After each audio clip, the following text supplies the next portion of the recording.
لیکن جو سرکاری خبر رساں ایجنسی ہے تسنیم ایران کی، انہوں نے کہا کہ امریکی 9 نکات کے مقابلے میں 14 تجاویز ہیں جمیل احمد خان صاحب، تو یہ جس میں جنگ بندی کا مطالبہ ہے، 30 دن میں معاملات حل کرنا ہے، مکمل جنگ بندی جو عارضی ہے اس کو مکمل چاہتے ہیں، حملے نہ کرنے کی ضمانت ہے، امریکی فوج کا انخلاء ہے، ایرانی اثاثوں کی بحالی ہے، یہ کتنی ورکیبل تجاویز ہیں جس پہ ایران جو ہے جو پیش کیا امریکہ مان جائے؟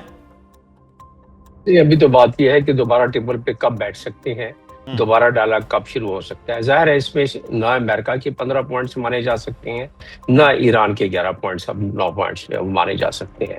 دونوں میں سے نہ دونوں فریق کو ایز اٹ از یہ قابل قبول ہو نہیں سکتا، اور یہی ہوتا ہے میکسیمل پوزیشن سے ہمیشہ آغاز کیا جاتا ہے، لیکن اصل مسئلہ اب یہ نہیں رہا۔ پہلے مسئلہ تھا وہ اسٹیٹ آف ہرمز کا مسئلہ نہیں تھا، کیونکہ اسٹیٹ آف ہرمز کھل گیا تھا۔ یہ مسئلہ تو اس وقت پڑا جب امریکہ نے دوبارہ بلاکیڈ کیا، کوئی 3-4 گھنٹے کے اندر بلاکیڈ کرنا شروع کیا، پھر obviously جو پاسداران نے بھی دوبارہ اسی پوزیشن پہ وہ آ گئے۔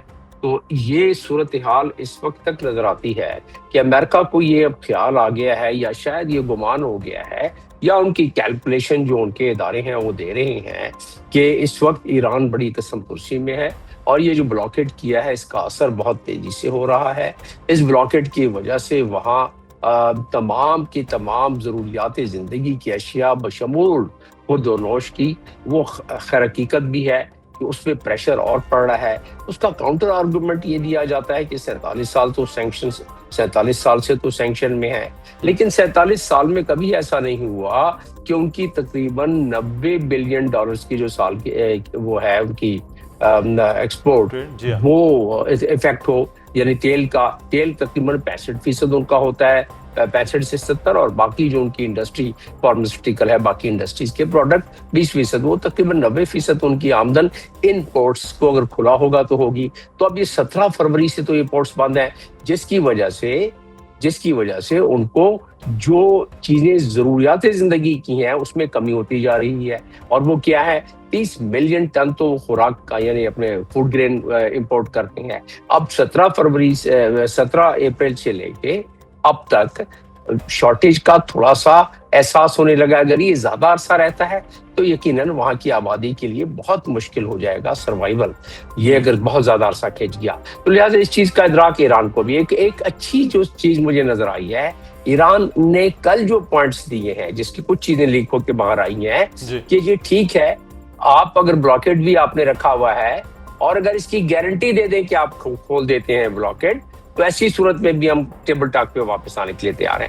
تو یہ مجھے ایک ونڈو آف اپرچونٹی نظر آ رہی ہے ایران کی طرف سے، ڈونلڈ ٹرمپ کی طرف سے جو ونڈو آف اپرچونٹی نظر آ رہی ہے۔ باقی تو وہ اپنے ڈومیسٹک کنزمپشن کے لیے، جس طرح جنرل صاحب بھی ذکر کر رہے تھے، ٹرافی تو وہ پہلے سے اپنا ایک پورا ماحول بنا چکے ہیں کہ 90% ہم نے ان کی فوج کو تباہ کر دیا ہے، نیوی کو غرق کر دیا ہے، ایئر فورس تو ہے ہی نہیں، اس کے علاوہ باقی ان کے ڈیکیپیٹیشن کر دیا ہے۔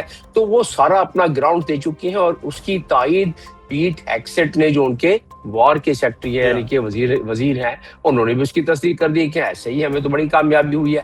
در حقیقت آن گراؤنڈ تو یہ پتہ ہے دنیا کو، اپنی قوم کو بتانے کے لیے۔ اب رہا سوال کہ دونوں میں سے کون پہلے پلک جھپکتا ہے، who blinks the eyes first؟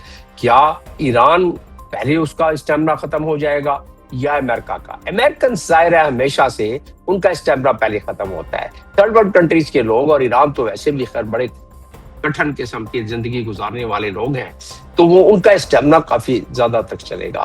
تو اس کا مجموعہ اگر تمام نقطوں کو ملا کے دیکھا جائے، جائزہ لیا جائے، اور پھر ڈونلڈ ٹرمپ کے 14 تاریخ کو چائنا کے جانے کا اور اس کے مقاصد، تو محسوس ہوتا ہے کہ یہ اگر انہوں نے حملہ بھی کیا امریکہ نے، تو جیسا کہ انہوں نے کہا کہ بہت مختصر بہت طاقتور حملہ ہوگا۔ تو بہت مختصر بہت طاقتور حملہ وہ کیا ہو سکتا ہے؟ اگر سر یہ بہت طاقتور اور بہت مختصر جو حملہ ہے، اگر یہ خدا نخواستہ اس طرح کا، پھر تو مذاکرات کے معاملات بالکل رہ جائیں گے۔ لیکن ایک جو پوائنٹ بڑا جمیل احمد خان صاحب نے کہا نا کہ جو ایکسپورٹ ان کی امپورٹ پہ، مطلب جو جتنی بھی پورٹس ہیں وہ بند ہو گئی ہیں، کیا امریکہ اس بات کا بھی فائدہ اٹھا رہا ہے کہ وہ بھی اب پرلونگ کرے؟ ایرانین پہ تو ہسٹری میں کہا جاتا ہے کہ وہ چیزوں کو بڑا لنگر آن کرتے ہیں تاکہ دشمن کو تھکایا جائے۔ امریکہ بھی وہ اسٹریٹجی کر رہا ہے جنرل صاحب؟ دیکھیں ایک طرف تو امریکہ ایران جو ہے ان کی انٹرنل ڈائمنشن ہے، ان کے اوپر پریشر آئے گا پبلک کا، جس طریقے سے مہنگائی بڑھ رہی ہے، ان کا جو ریال ہے وہ ڈیپریشیٹ ہوا ہے ورسز ڈالر. اگر وار سے پہلے دسمبر میں وہ 8 لاکھ پر ڈالر تھا تو آج وہ 1.8 ملین پر پہنچا، وہ 18 لاکھ پہ پہنچا ہوا ہے. تو ایران کی جو زیادہ انٹرنل جو چیلنجز ہیں، لیکن دنیا امریکہ کے جو آبلیگیشن ہے اس میں پوری دنیا کو دیکھنا ہے. اور پوری دنیا میں جو اپہیول آیا ہوا ہے، جو آئل پرائسز بڑھ رہی ہیں، ایون امریکہ کے اندر اپنے تقریباً $2 کے قریب پر گیلن جو ہے وہ آئل پرائسز بڑھ چکی ہیں. تو اس وجہ سے مہنگائی بڑھ رہی ہے. آگے پریزیڈنٹ ٹرمپ کی چائنا کی وزٹ ہے، اس کے اپنے چیلنجز ہیں. تو میرے نزدیک ایرانینز شاید برداشت کر لیں گے. ان کا جو سپلائیز ہیں وہ صرف سی سے نہیں آتی، ان کے لینڈ روٹس بھی ہیں، پاکستان کے ساتھ بھی ہیں، ٹرکی کے ساتھ بھی ہیں، آذربائیجان کے ساتھ بھی ہیں.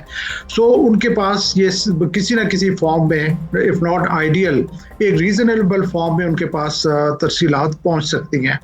لیکن یہ کہ امریکہ جو ہے وہ دنیا کی جو overall supply chains impact ہو رہی ہیں، جس طریقے سے پریزیڈنٹ ٹرمپ نے جا کے وہاں پہ چائنیز کے ساتھ بات چیت کرنی ہے، تو میرا خیال ہے کہ دوبارہ یہی کہوں گا کہ ان چند دنوں میں شاید یہ مشکل ہوگا امریکہ کے لیے to carry out any surgical strike یا کوئی بہت زیادہ انٹینس فائٹنگ. کوئی فائدہ نہیں اس کا ہوگا. پیٹ ہیگسیت خود کہہ چکے ہیں کہ چائنیز میزائل اس طریقے کے ہیں کیریئر کلر کہ ہمارے جو شپس کو ودن 20 منٹس وہ ڈبو سکتے ہیں. کیا ایران کے پاس اس طرح کے میزائل ہیں یا نہیں ہے؟ It's a big question. لیکن یہ کہ اب اس وقت امریکہ کا بہت بڑا کنسرن ہے کہ چائنا جو ہے وہ آرم سپلائی نہ کرے ایران کو، ویئر ایز دوسری طرف امریکہ جو ہے وہ تائیوان کو آرم سپلائی کرتا ہے. تو میرے نزدیک اس وقت مشکل ہو رہا ہے امریکہ کے لیے بھی کہ اس کو وہ بہت زیادہ لمبا کھینچ سکے. صحیح. تو یہ اب دیکھنا ہی ہے کہ لمبا ہوتا ہے یا نہیں. لیکن ایک چیز بڑی ضروری ہے، ایرانی سفیر نے کہا ہے کہ پاکستان میں جو موجود ہیں، انہوں نے کہا کہ ہم نے سنجیدگی دکھا دی ہے، اب امریکہ جو ہے وہ بھی سنجیدگی دکھائے. تو کیا کتنی سنجیدگی ہو سکتی ہے؟ ایک سفیر کا بیان، سابق سفیر یعنی جمیل احمد خان صاحب سے ہم بات کر رہے ہیں کہ اس وقت بات چیت، مذاکرات اور اس کی سنجیدگی دونوں طرف کیسی ہے. جمیل احمد خان صاحب، ایرانی سفیر نے جیسے کہا کہ ہم نے سنجیدگی دکھا دی ہے، اب امریکہ جو ہے وہ سنجیدگی دکھائے. امریکہ پہلے بہت زیادہ تیار تھا، بات چیت ہو رہی تھی، بالکل وہ بیٹھے تھے کہ جی پاکستان سفر کیا جائے. ایرانین کی طرف سے اس وقت جواب نہیں آیا. پھر ایرانی اب سنجیدہ ہوئے ہیں پچھلے ٹو ٹائمز. اور اب کیا امریکہ بھی اتنی سنجیدگی دکھائے گا جس طرح سے ایرانی سنجیدگی شروع ہوئی ہے؟ دراصل دونوں سائڈ پر کوئی اور چوائس نہیں ہے. دونوں سائڈ پر سنجیدگی دکھلانا ہی ان کے لیے آگے بڑھنے کا یا بقا کا معاملہ ہے.